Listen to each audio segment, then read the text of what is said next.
Play music. Jump in the line. Rock. Good morning, everybody out there. Welcome to day 3 of Magic Week. I am your hostess with the mostest. I just said that. Sarah, the head magic maker here at the Sisters Enchanted, where it's our mission to make magic mainstream and help women all over the world conjure joy in their lives. Look, we're live on Facebook too. Huzzah.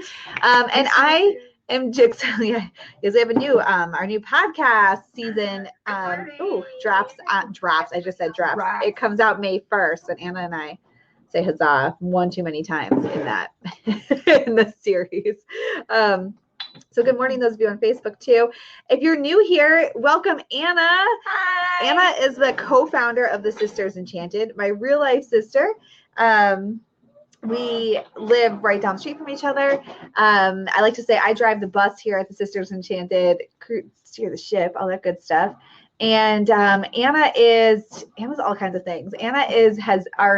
She has just stepped into the role of student success sorceress. So she is be kind. Yeah, she's doing all the like customer service stuff and also making sure everybody knows what's going on, helping people out. She's also our lady of the lore, we call her, because she knows all things mythology and can tell you stories all day long. Is a tarot geek to the max. And what else do you do? Oh, Anna is spearheading our Enchanted Journey program for the next 3 months. So pretty cool stuff. Hello, everybody on Facebook and here. So we are on day 3 of Magic Week. If you missed day 1 or 2, you can catch the replays right at the same link that was in the emails that I sent out for them. That doesn't make sense. So in any email where I said, click here to join us live, you can click that link and it'll take you right to the replay too. And I will at the end of the week. So on Sunday, I'll send out a roundup email with all the links, all the printables. So you have everything in one place. Yeah, that's it. So we talked about the moon on Wednesday. It was a really good chat. We talked about chakras. Yeah, and packed in a ton of information. And today we're talking about super simple everyday magic. Tomorrow is tarot. Let's see if we can twist Anna's arm to come hang with us again tomorrow. It's hard because it's not a school day. Same time? A little later, but we can hook Jacob up with an activity. All right, so let's get to it. Today is super simple everyday magic as part of Magic Week. Yay! Okay, let's share our screen. And we will come back and forth to check out if you guys have questions or anything too. So super simple everyday magic. We've done this each day, but in case anyone's new, because we do have a few people sign up each day and come join us. This is us at the Sisters Enchanted. That's Anna there on the left. Me, you already know me. Nick, he is our headmaster of astrology. He hung out with us for a little bit yesterday. He just pretty much sat with me while I chatted because he doesn't know anything about chakras. But he brought up some pretty fair points. I heard him talk about astrology and elements and chakras. He did ask and make some good connections. Yes, he did. He did. 10 points for Gryffindor. And then we have Danielle, who is our sort of, she's behind the scenes here at our home base in Guilford, Connecticut. And then Nikki she was our student support sorceress, but she just changed roles. So she's still hanging around. She's in all the groups. So you could totally still tag her with questions and she'll answer because she's awesome like that and knows all of the things. She's way faster than me still. Yeah, she knows all of the things that are happening here at the Sisters Enchanted. She's like my other half of my brain. So she's awesome. We're so grateful to have this amazing team of people. We teach courses, we have community, we teach an expedition astrology class, we have our Enchanted Journey program, Society of Business Witchery, and Holistic Witchery, which just is opening up for the first time. Yay! Yeah, and we just are opening our first physical location. Which is so exciting. Here in Guilford, where we can have community and classes. We get the keys on Monday, I think, or this weekend sometime. We got to do the key handoff. All right, so speaking of these classes, Holistic Witchery is starting for the first time ever this coming like in a week, Holistic Witchery opens up, it's open for enrollment now. This is our brand new program. It's 12 months, and it takes 4 of our core classes, our moon class, our chakra class, our tarot class, and our everyday magic class, which are previously standalone classes, into 1 year-long program. So it's 12 months. So much fun. Yeah, it's going to be so much fun. And there's 2 live in-person events you can attend in April 2020 and October this year. And they're basically like graduation programs for our Expedition Astrology students and Holistic Witchery people, but you can come to both or none, totally up to you. And we'll feed you food and we'll have a good time. So this is open for enrollment, and you can learn more about that. I'll send out the link to everybody later on. If you're in any of those classes already, we're going to just case by case basis figure out your situation. So if you're interested, you can shoot us an email. We'll figure it out. But we're doing the chakras between April and June. The magic aspect, July to September. We're talking tarot, October to December, and then the moon from January to March. So there's all sorts of cool stuff. And yeah, we're really excited Look at about all those group calls. I know, all these group calls. We're going to have guest experts. You'll get a Holistic Witchery certification at the end, and also 12 months in Enchanted Journey, which Anna is rocking. And this is just some really nice feedback from our Enchanted sisters. I think Yvonne wrote one of these. She's here watching too. So yeah, good stuff. Good stuff coming forward. I'm really excited about it. I love these little things where people tag us and talk like that. I like actually sit home and read them and cry because I'm always like, they like me. They really like me. I know, yeah. So yeah, I don't know. Our Enchanted Journey program and this Holistic Witchery brings together the best of the best on the internet. So we're really excited about it. All right, super simple everyday magic. What to do with this information? Firstly, the same thing I've said the last 2 days, take what works and leave what doesn't. We're all unique individuals. Not everything is going to be the same for every person. Remember, at the end of the day, there are no rules. You can buy 1 million books from 1 million different authors, and they will give you different interpretations, different ideas, different ways of doing things. And I apologize, my printer is running in the background. It should stop eventually. And, just take what works for you. And one thing that Anna and I both, oh, thanks, Jen, for that. One thing that Anna and I both believe is that anybody who tells you that this is how it has to be done is probably somebody you should stop listening to. Right. There is no right or wrong. There is no right or wrong. Well, unless we like to say you're being nice to people. Right. Being mean on purpose. Right. We highly disapprove that choice. Other than that, there's no right or wrong. So take this information, create your own magical notes pages. When you put it in your own terms, your own ideas, you're better able to use it and apply it in your life. And schedule in time to actually do the things we talk about, which can be hard because we're all busy people. You know that I have 2 small kids. Anna has a son, and we just... it's hard for us to do things too. So try to schedule in time to actually do the stuff. Yes. All right. So the background here, the information that we're going to talk to you about is helpful no matter your religious belief system. So whatever you identify as, or whatever you grew up with, or whatever, this is helpful it's super simple everyday magic for everyday people. And it will work for anybody. All right. So the first thing that you can do to bring some super simple everyday magic into your life is practice gratitude and abundance, which is like kind of a totally law of attraction hippie thing, but is awesome. Right. Well, yeah, you have to remind yourself to get into that mindset for sure. I know. So it's really easy to wake up and not stop, drop, and give gratitude. Yeah. It's easier to stop, drop, and give attitude. Yeah. Oh, stop, drop, and give me gratitude. So the first way to make really easy everyday magic in your life is simply to practice gratitude and focus on what you have, what you are abundant in. That's really awesome. And so we can make this as magical as you want. You can simply just be like, I am so grateful for the fact that I'm alive today. Or you can light a candle. You can create a little sacred space for gratitude. Anna is our deity master. So Anna, what's a mythological person that if we were like, I need to harness energy of gratitude because I'm having a really hard time feeling grateful and abundant? Well, I guess you could pick lots of different reasons. You could, if you're grateful for having a roof over your head and having a warm place to sleep at night, like Hestia, the goddess of Hearth and Home. Or if you're grateful for the abundance that you have, even if you're feeling like you're lacking a little bit and that you're still hoping to get more, but you're still grateful that you have enough to put food on your table. Lakshmi, the Hindu deity. There's like literally one for everybody, for all things. For all the things. For all the things. So we can make this as simple or just as Gaia, Mother Earth, like grateful for all things. Just I feel like Gaia would be one if you're not feeling grateful and you're having a hard time. If you're like, I know I need to practice gratitude and I literally can't right now because my life is a shitstorm. Yeah. Gaia is just grateful for the fact that we have oxygen in the air and a ground to walk on. And finding lessons in the hard times. So we can write down our gratitude. Nick says, preach it, Anna. We can write down what we're grateful for. We can use a tool like a crystal or a candle.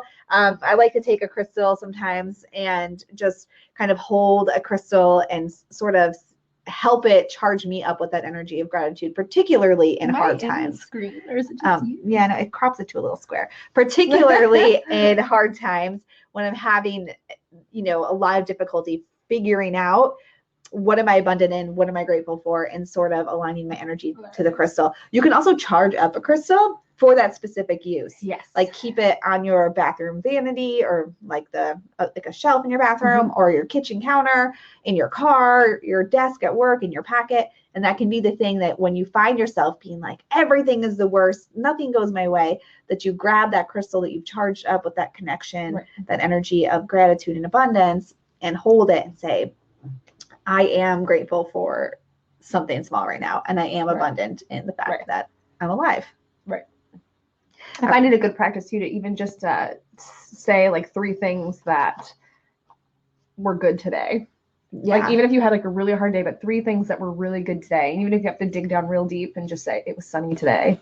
I got in the car and there was a full tank of gas because I remembered to put gas in it last night. Or that like my favorite coffee shop had, free small coffee day. Even if the rest of the day was horrible, reminding yourself of 3 good things that happened to you that day. Yeah, we do this at our dinner table. I make everybody say what their favorite thing of the day was. And my family rolls their eyes at me, but I force it upon them.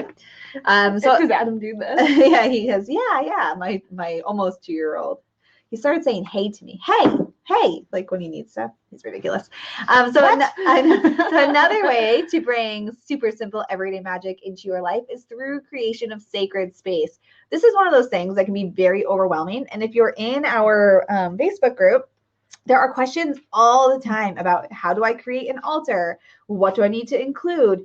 And it's our contention that you can include whatever you want. Whatever you want. I mean, there are like, if you follow different belief systems, pick up different books about it, you will find that people will be like, oh, you need to incorporate representations of the elements or like masculine, feminine, but you can totally make sacred space work for you. So one of the things that be really low key and under the radar too. Exactly. Like if you're, nervous or a little bit in your proverbial broom closet, there's like easy ways to do sacred space. Yes. So, or another question that we get or comes up a lot in our Facebook groups is people who don't have space and they see these pictures of these grand, like a whole table with crystals and statues and candles. And they're like, I can't do that. So Anna's whole house is like sacred space. So you're like, and they're like, I can't do that. So, I can't do this. It's not going to work. I have 2 cats, again, everything, and 2 little kids. Nothing is sacred in my house. So, I like to do little mini spaces where it's like, it's just a little plate, one of those salad plates kind of size, and put like a candle, maybe some crystals or some herbs, a feather, like whatever speaks to me for that. But make these little tiny spaces. Even right next to me, I have like the smallest little thing. It's literally a candle with like 3 crystals next to it, and just make it work the way you can. But we can create these little spaces and we can make them for different things. Oh, Jen says cup altars are the best. And Christina says I have a tiny space in my kitchen. Doesn't have to be large. It's the intention. Yeah, you can put like, it could be like as easy as a picture frame that like you have, like if you're trying to have like fertility or something like that, like a framed picture of some flowers that you have like a candle that you light in front of it, and then you change it out, for, Samhain or something, you're trying to do some shadow work, maybe you put in a spooky picture or something, and then another kind of candle. It can be just as easy as just changing an aesthetic like that. And that's one of the ideas, is using photos or artwork as sacred reminders. I didn't even read that. So in our living space, and I have the small one here. And I think that you're not going to see it well. You're going to see it in the little corner picture. But I have this. Here, I can stop sharing for a minute.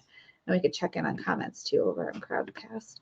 But I have this little, but I have this in a big canvas. And this is taken by one of our enchanted sisters, Jackie Watson over in the UK. She's got, her business is Natty Jack's Photography. You can find her on Facebook. But I have this in a big canvas. It's beautiful. It's like the colors are really rich. It's a great picture. Yeah, it's amazing, and it's big too. It's got to be like a foot and a half tall or something. But I have it hanging on the wall in our main living area, along with a couple other like things that have like tree themes and some like fake dried leaves and stuff.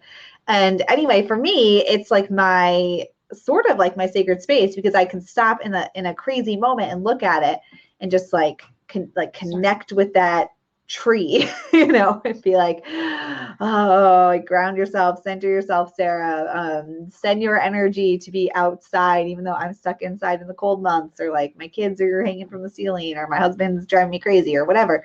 I use that as like a focal point, because we don't even have a coffee table. Like there's kids people. So like that is my little sacred focal point. So you can make sacred space in anywhere. You can have little travel sacred spaces that you bring with you to work, in your car, and these can incorporate grounding tools, cleansing tools, protection tools, things that you're trying to sort of manifest into being, intentions you're trying to hold, representations of that. It can really be anything. Like you can do anything. Anything with your sacred space. And Jen says shadow box frames. That's a clever idea. And Crystal used a picture of my mom and a crystal grid to ask for guidance. I love that. And Cheryl has a habit each night with about 7 friends where we text each other 3 things we're grateful for. That is so nice. And Cheryl says some days are easy, other days it may be my bed, coffee, and sleep. Exactly. Very true. We talked about this over the last few days. I'm always thankful for bed. Coffee. I know that it's hard. It's hard to like hold these grand, like this idea of rising above and feeling grateful when you're saturated in the everyday world. Like we feel the same way. And Alicia just won a free coffee from her favorite coffee shop. Yes! That you're grateful for today. I'd be grateful for that too. That's what I said. I'm so glad. Yeah, you got free small coffee. I got a free coffee the other day. It was great. I know. Anna called just to tell me. She was like, I got a free coffee today. I was like, the lady at the counter, I was like, this is the best day ever. And she looked like so startled. She like looked up at me and she was like, it is, isn't it? And I was like, yes, I got coffee. Isn't every day the best day ever?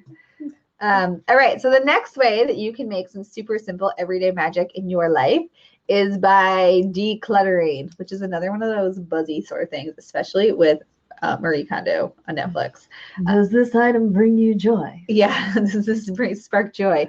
So clear it out. But this is actually like a really pertinent thing to making everyday magic, because our physical things hold energy and our rooms hold energy. So think of energy like big dust clouds, sort of. You know how dust settles on things you haven't touched for a while? Well, energy settles on things you haven't touched for a while. So that argument you had 2 months ago, if you haven't moved that pile, like if you had an argument with somebody over finances, say, and there's a pile of bills on your kitchen table, and nobody's touched that pile of bills in 2 months since you had that argument, all of that energy is just like creeping around that pile, waiting to jump like a cobra and get you. So we want to decline. I'm now thinking of my pile. I have a pile of bills. Anna's like, what are you speaking of? And stop speaking at me like that. It's so we want to physically clear out our spaces and move energy around.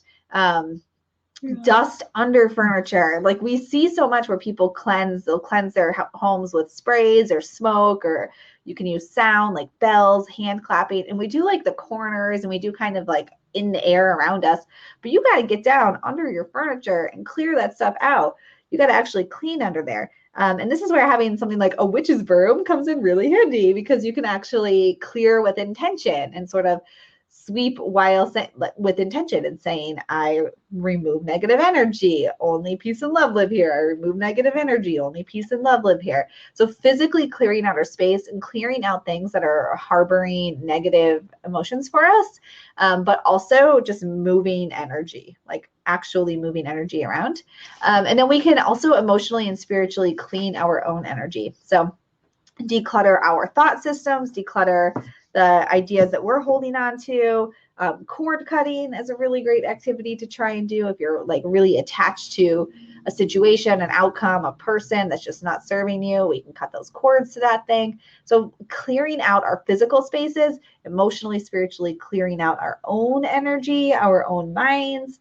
That's a really easy way to make some everyday magic in your life. And then you can take this up a notch too by charging up some moon water, making a crystal elixir, making like a spray for your house and charging that under a full moon or a particular, time of day, or star. There's this whole like star time thing you can do and look at what time of day is the most powerful for different things. And you can do that and make like a really cool concoction to wash your floors with and like make your whole house a magic potion of amazingness through a little bit of everyday magic. Magic potion of amazingness. I think that everybody should bottle something and put a label on it that says what you just said. Magic potion of amazingness. Yes. Let's do it. All right. So this is Anna's expertise. Get in the kitchen. Anna is our resident kitchen witch. I avoid the kitchen at all costs. So get in the kitchen and make some everyday magic. You want to take this one? As I have crickets in my head. Yeah. Get in the kitchen. Sarah says, what herbs and spices do you have? I do a lot of kitchen stuff with teas because I'm a big tea drinker. And if I don't have a lot of herbs or you're not a big cooker, you can use, teas for intention that's still using herbs. Or even like charging your crystals and herbs for certain things, like cloves and stuff for abundance, or cinnamon. Like who doesn't have cinnamon in their closet? Yeah, and that's kind of what this is like right now. Go to your pantry or when we're done and take an inventory of what's in there, and then look up the metaphysical properties of those things. Right. Like if you have basil, if you have like everybody has salt, basil, pepper, cinnamon. Right. Like what house doesn't have those? Even my house has those, and I don't like to cook. Yeah. Well, and even looking up the magical properties is great, but also like how do they feel to you? Like is cinnamon something that feels really abundant to you, or is it something that feels really grounded to you? Or because it's a spice that's a little bit spicy, does it feel like a heart chakra opening herb to you? Does it feel a little spicy? Does it feel like it should be opening your heart chakra or your root chakra? Like just because like it might say that it's a really grounding herb doesn't mean that you can't use it for something else if it feels like you're being called to utilize it that way. We also were talking the other day about doing practices of charging your crystals in certain things, like if your body's feeling inflamed or something and you're going to use a healing crystal that helps like with pain in the body, that maybe it sits in turmeric for a little bit because that's an anti-inflammatory, and to charge it that way and intend to use it that way. Whatever it is, like if you don't have lots of herbs, like I said, to drink teas and do it that way. Just drinking. That's like what I mostly do in the kitchen with my magical practice is drink tea, and then really drinking tea, and then sigils in food. Yeah, you could like hide a sigil inside 2 layers of a cake or something that like you're trying to do. Like if you're trying to bring a family together, you could make a cake with the intention of bringing people together and then make a sigil or something inside of it.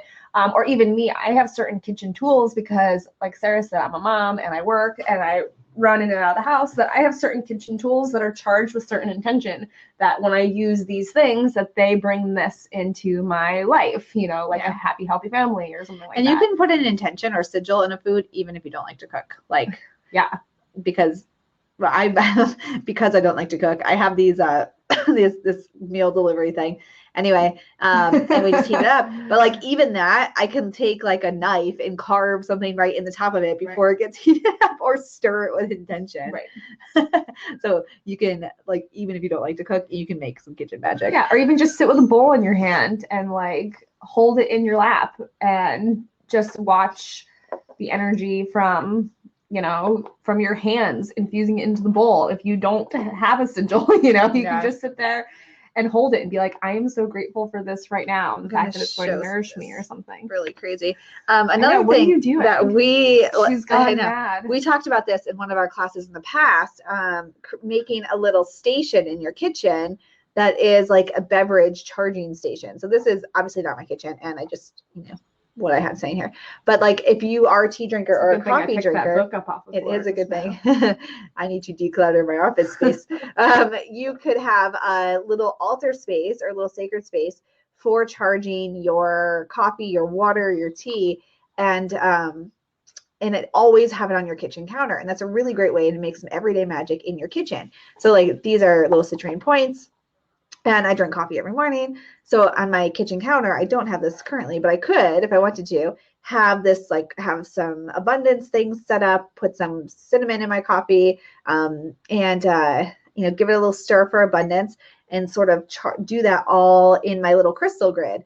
Or if you want to do like a self-love one or a calming one or like energy protection, if you work at a job where you're like, these people just kill me and I work with 100 people and I need them out of my mind, maybe you have an energy sort of protection kind of crystal grid and you put your morning drink, whatever it is that you drink, in there. Or you, the night before work, you take your water bottle and you charge it up in that, and then in the morning you add some herbs or like some fruit juice, like squeeze some fruits in there, like lemon, for like clearing out that negative energy, and you stir it up and then you take it to work with you. And so these are all ways that you can make really easy everyday magic without having, you know, like to sit down. It's like under the radar everyday magic. Yeah. There was that one time we had like a whole like self-care thing that we had different water infusions every day for certain things. Remember I did that? Yes, you did do that. I did do that. That was one of our Enchanted Journey classes. It's like strawberry basil water and stuff.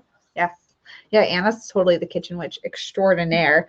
So let's see here. Yeah, you guys are like, I love crystal grids and I have all those things. I know kitchen magic has got to be, even if you, like I said, even if you don't like the kitchen, it's one of the easiest ways to make. Really, it's super easy. Some everyday magic. Even just putting like a crystal inside your cup overnight, like next to your coffee pot. Like it's like super easy things. Super duper easy. Let's see here. Kristen. Hi, Kristen says, I love the idea of watching as you add energy to your cooking. When I bake, I almost never use the KitchenAid mixer. I find the baking always tastes better when I've used my own vessel and physical love to make it. I love that. Yes. Yeah, so true. And baking, like birthday cakes and stuff, are really cool because you can put wishes, like to write them in or make a sigil. It's awesome stuff. So yeah, get in the kitchen, people.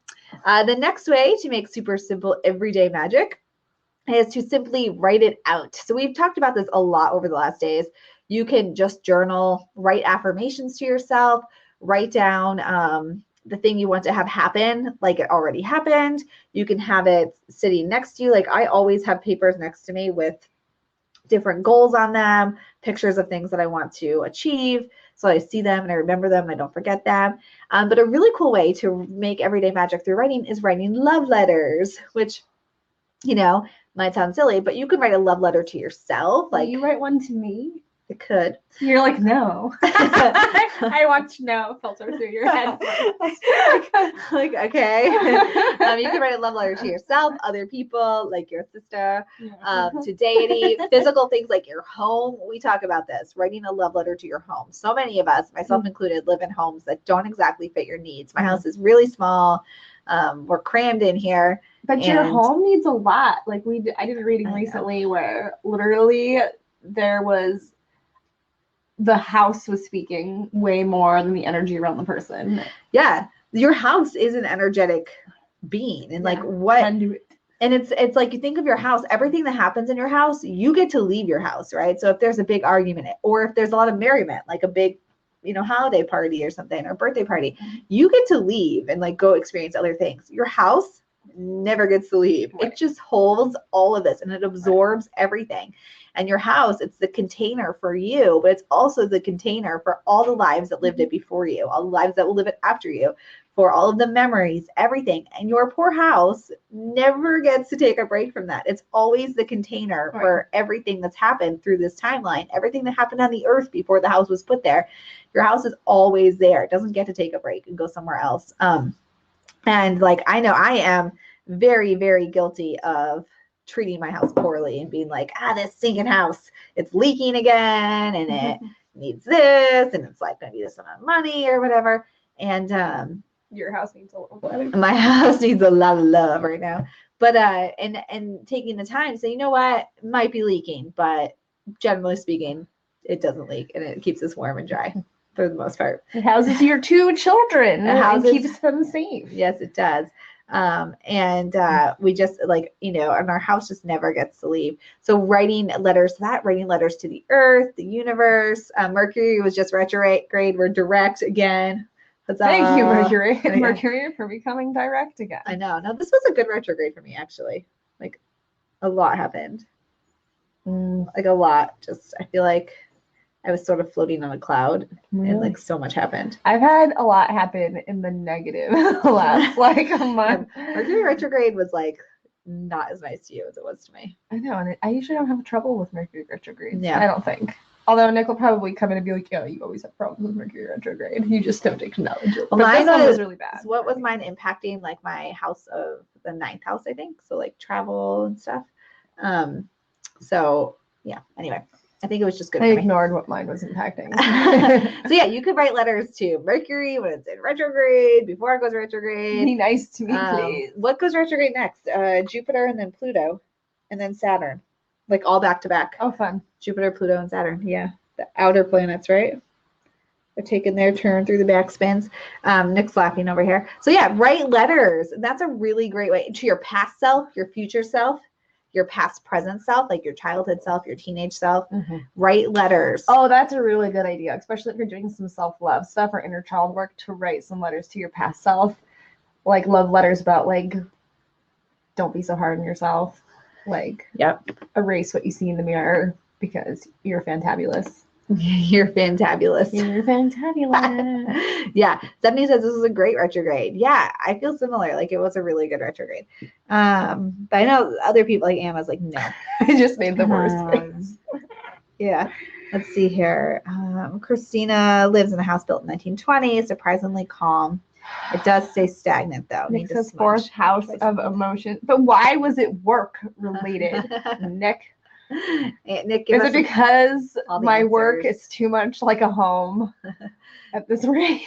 It's really great having an astrologer in the family, except not sometimes when the astrologer messages you and like, get ready because doom. Your life is about to be doomed for like 3 weeks. So we're like, from here to the next 2 years, this is all gonna be really hard for you. And I'm like, tell me something nice. I know. Your hair looks good. That's what he said to me the last time. Your hair's been looking really nice lately. I was like, there's nothing to do with astrology and anything good that might be coming towards me. Yeah.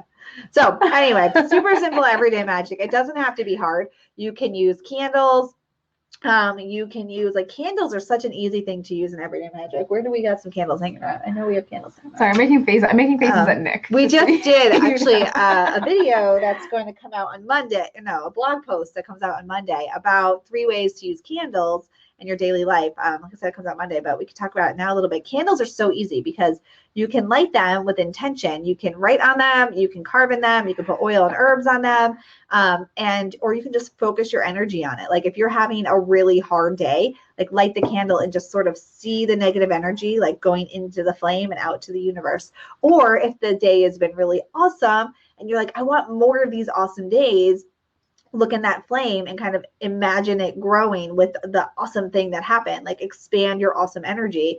And then you can, if you have a candle that's bigger that will light over several days, each day you can light it. Be like, expand that awesome energy, expand that awesome energy. Or if it's like a really negative thing that happened, that's going to take time to clear out each day. You light it in the morning and you like send that negative thing into the candle. So candles are a really, really easy way to make everyday magic. Crystals, something like clear quartz is really clear quartz is like my favorite crystal. Like catch-all crystal. Like really, I mean, crystals are awesome, and who doesn't love a lot of crystals? But if you don't want a lot of crystals and you want like one, clear quartz is, the one to get because it. Yeah, I talked about that the other day in the Enchanted Journey. We're talking about crystals, and how like when you start on these journeys, you want like all the crystals, you want like the biggest collection ever, one of everything. And I find now that I have like not one of everything, but a good amount of things that like when I go to stores, I just want to like pick up the crystal quartz clusters and the crystal quartz points, and I just like want them everywhere. It's like getting back to basics all the time. Yeah, like that one. I like this guy. Sarah had a couple wins over me that I was like, oh, I should have gotten that. I also like what are these ones, tourmalated? Put the black tourmaline on the inside. I'm a big fan of these personally. I also like pointy crystals. But yeah, crystals, candles, all really good ways to make everyday magic. Bringing earthy elements inside your house, plants, flowers, all that good stuff is really, really, really easy ways. Creating little sacred spaces. Like I have a little one right here. As you can see, this is like my Ostara sacred space. This is like the only thing my kids don't touch is this corner. But if they're allowed in here, they touch it. I have to keep them at bay. Sarah has lots of fluorite. I love fluorite. That's Sarah's jam. Yeah, it is. Fluorite. So let's see here. Oh, Nick says your work and stellium are all opposite. Yeah, I read that and then I made a face. So do you guys have any questions about everyday magic or like how we can help you make some everyday magic? Let us know.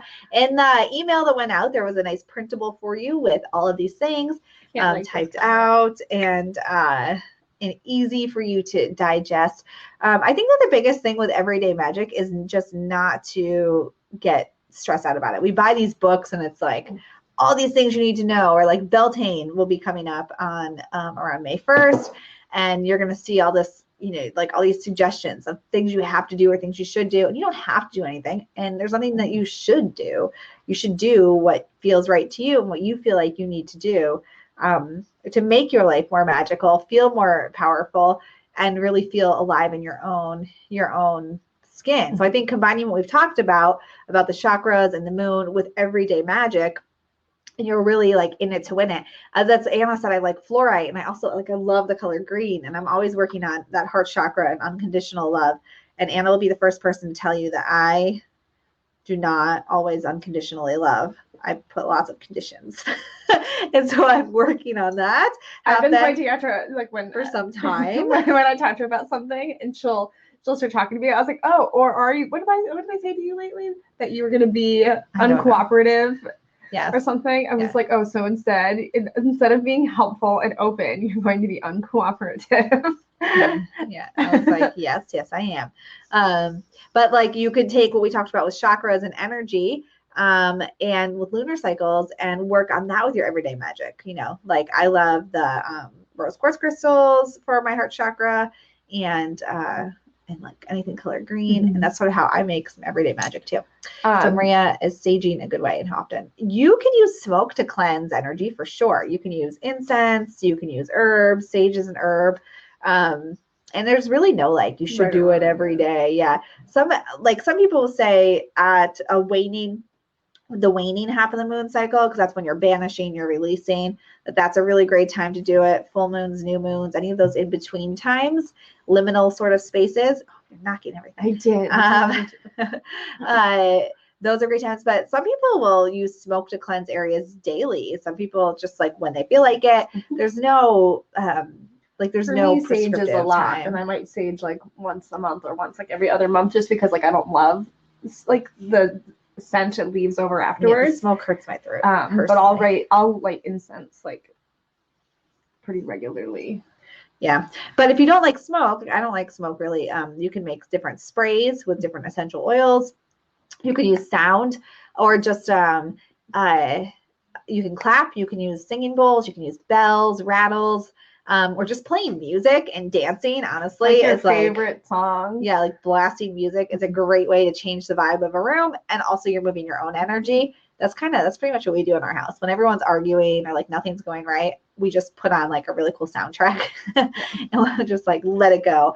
Let it go. Yeah, because I'm actually not big into using smoke for cleansing, only because it hurts my throat. It hurts mine a little bit too. You gotta open windows. Yeah, and so then I don't learning more about crystals. There are lots of crystal books. There's also just like at the time when I started buying crystals, I would Google it and have like a crystal journal that I started writing about what it's good for. But I think also hold it to yourself too and write about like what it's good for you. Because again, I think crystals, not only do they have like a metaphysical property, but I feel like individual crystals have their own individual energy. So just because, like Sarah said, rose quartz might open up your heart chakra, but you might get a piece of rose quartz and you might hold it to you and it like might light your like third eye on fire. And it might be the only rose quartz that ever does it, but like every crystal has its own. Yeah, one of our community members, Michelle, she owns a business called The Rock Cellar. Yes. With a CCELLAR, The Rock Cellar. Yep. And she has been studying crystals and collecting them since she was a kid, like a small kid. And she has got to be the most knowledgeable crystal person that I know in real life. And she will tell you too that any crystal can be used for anything. Right. But you'll see these things where like, this is good for this is good for this. And that's sort of based on a little bit of science, like vibration testing, mineral, the composition of a crystal and like how that's all aligned with different things and our own vibrations, because humans vibrate at different areas when there's ways that people test that. So that's a mix of science and metaphysics. But Michelle will tell you, and I would agree, that really like any crystal can be used for anything. It's just what works best for you. Right. Like if all you could afford was, or all that you have is like one giant, you have a frog in your throat. Mm-hmm. If all you have is like one giant piece of sodalite, like use it for whatever it is. You don't need to have like a massive crystal collection. True story. To do things, and you don't have to have a bunch of crystals do a crystal grid. You could have one crystal and surround it by other things, or nothing, or draw a grid and put a crystal right in the middle of it. Like I recently so I started reading tarot, or I bought my first tarot deck when I was 15, and it wasn't popular then, like I was a weird kid, definitely. Like you didn't want to tell people that then, and so with the rise of tarot and crystals and everything over the last few years, I found that like there's this urgency, you got to buy every tarot deck, you got to have every crystal or whatever. But I know in my own life, like I use like maybe 2 card decks at a time. I use like a very small amount of crystals in my daily life. And so I think that it's more valuable to just have what you truly love instead of like collecting all the things, I collect all the things. Yeah, Anna collects all the things. She's got all the crystals, all the card decks, and I haven't bought a card deck in over a year. I actually haven't bought in that many recently either. I've actually been pretty good, but I have a lot of like pre-orders like still waiting to come. Anna's that I bought like last year. But I still only have like 3 decks that I use like regularly. Yeah. And like on Instagram I pull out other ones. Which is a conversation for our tarot class tomorrow. Yeah. But anyway, when it comes to this everyday magic stuff, you don't need to have everything. So Stephanie uses a combo of sage, incense, sweetgrass, and Palo Santo, or makes sprays instead to decrease the smoke. Yeah, so I make sprays with essential oils. I put little crystal chips in them. Let's see here. Yeah. Crystal says I collect all the things. Yeah. My house is just too small and everything gets messed up. Everybody touches it. They bring me lots of joy. I've got lots of like statement pieces and little spaces and they make me happy. We have crystals on our kitchen ledge, a whole bunch of them.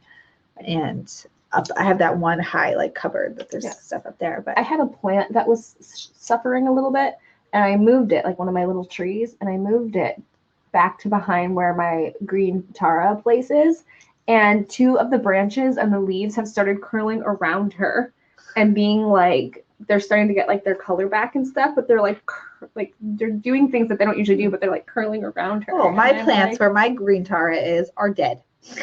So obviously my green Tara is not having the same the same impact. So Maria's saying that some natives say that if you buy sage from one place, you would want to continue buying it from the same place, or you can bring negative energy in your home. Is this just a belief, or is there truth, or does it apply to crystals as well? So I think that would depend on the culture that it's speaking from. So when we look at things like using smoke or tools or any practices, one of the things that Anna and I like really hammer home in our Enchanted Journey program and in the holistic witchery classes, is to like trace the roots of what you're doing, because everything comes from somewhere. So whether whether you are meditating on, like someone's giving you meditation, it's a yoga practice, it's using smoke, whatever it is, trace the roots of that and figure out like, why am I doing this? Where did it come from? Who's telling me to do this? And why are they telling me to do this? And so I think that in different practices, you'll see people tell you like, this is the way it's done, this is the way it's done, this is the way it's done.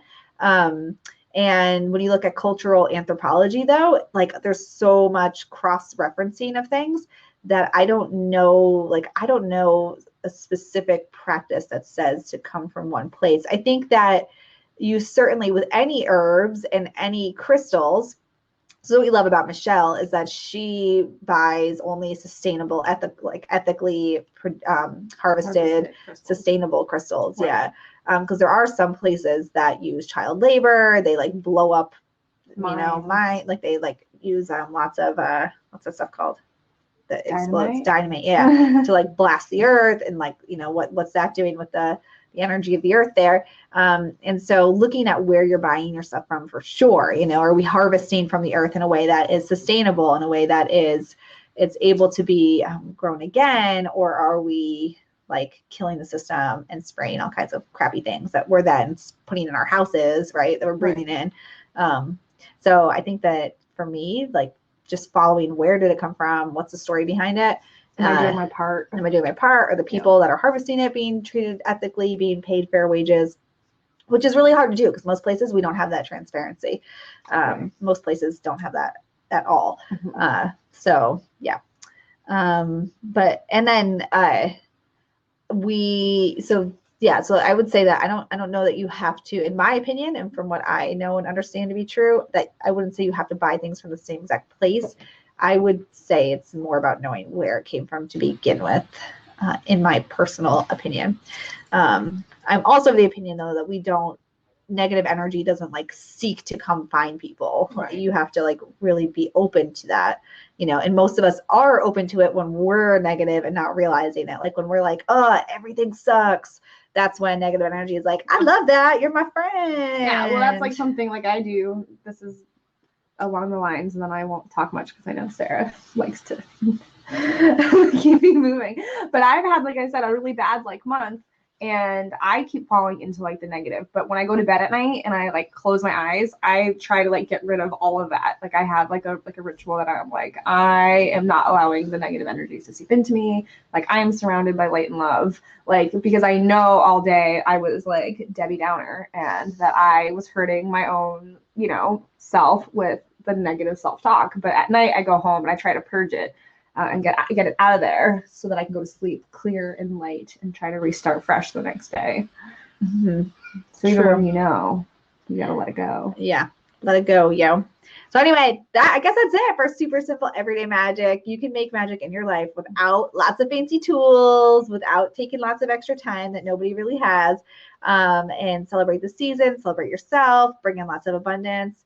The best abundance spell I ever did was Anna and I actually did it together. Mine was successful, Anna's wasn't, but was very simple. And all we really did was like light a candle, and then I sang, I got $40. I got $40. And I think all I imaged was like a bubble tea. Yeah. I didn't even bubble tea. My $40 chant turned into it turned into 50 grand like unexpectedly. But I just sang for days, I got $40. I got $40. And I was like seeing Anna and I dance around all excited for an extra $40.